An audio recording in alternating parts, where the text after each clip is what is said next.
പാകിസ്ഥാന്റെ കിർനോക്കുന്നിലെ ആണവശേഖരത്തിലേക്ക് Indian missile തുളച്ചു കയറിയോ?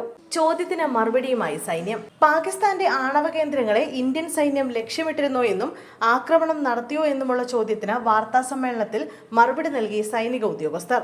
ഓപ്പറേഷൻ സിന്ദൂർ ദൗത്യം വിശദീകരിച്ചും പാകിസ്ഥാനിലെ വിവിധ സ്ഥലങ്ങൾ ലക്ഷ്യമിട്ട് നടത്തിയ ആക്രമണത്തിന്റെ തെളിവുകൾ പുറത്തുവിട്ടുകൊണ്ട് നടത്തിയ വാർത്താ സമ്മേളനത്തിലാണ് ആണവ കേന്ദ്രങ്ങളുമായി ബന്ധപ്പെട്ട ചോദ്യവും ഉയർന്നത്.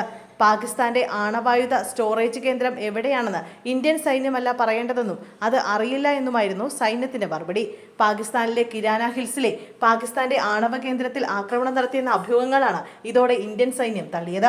എന്തായാലും ഞങ്ങൾ ആക്രമണം നടത്തിയിട്ടില്ല എന്നാണ് ഇന്ത്യ പറഞ്ഞത്. കിരാന ഹിൽസിലെ ഒരു ആണവ കേന്ദ്രം പ്രവർത്തിപ്പിക്കുന്നതിനായുള്ള അറിയിപ്പിന് നന്ദി. അതിനെക്കുറിച്ച് അറിയില്ലായിരുന്നു. അവിടെ സൈന്യം ആക്രമണം നടത്തിയിട്ടില്ലെന്നും സൈന്യം വ്യക്തമാക്കി. അതേസമയം പാകിസ്ഥാനിലെ കറാച്ചിയിലും ലാഹോറിലും ഇസ്ലാമാബാദിലും ആക്രമണം നടത്തിയെന്ന് സൈന്യം സ്ഥിരീകരിക്കുകയും ചെയ്തു. ഈ നഗരങ്ങളിലെ വ്യോമത്താവളങ്ങളാണ് ഇന്ത്യ ആക്രമിച്ചത്.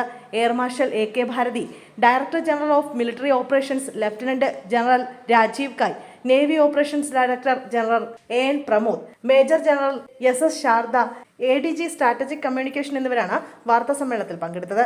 കിരാന കുന്നുകൾക്ക് സമീപമുള്ള പാകിസ്ഥാന്റെ ഭൂഗർഭ ആണവ സംഭരണ തുരങ്കങ്ങളെക്കുറിച്ച് ചില റിപ്പോർട്ടുകൾ 2017 മുതൽ പ്രത്യക്ഷപ്പെടാറുണ്ട്.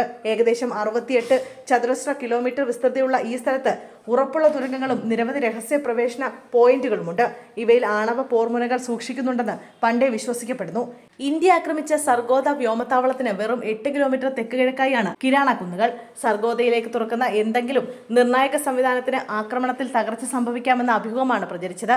എന്നാൽ ഈ അഭ്യൂഹങ്ങളാണ് ഇപ്പോഴത്തെ ഇന്ത്യൻ സൈന്യം തള്ളിയത്.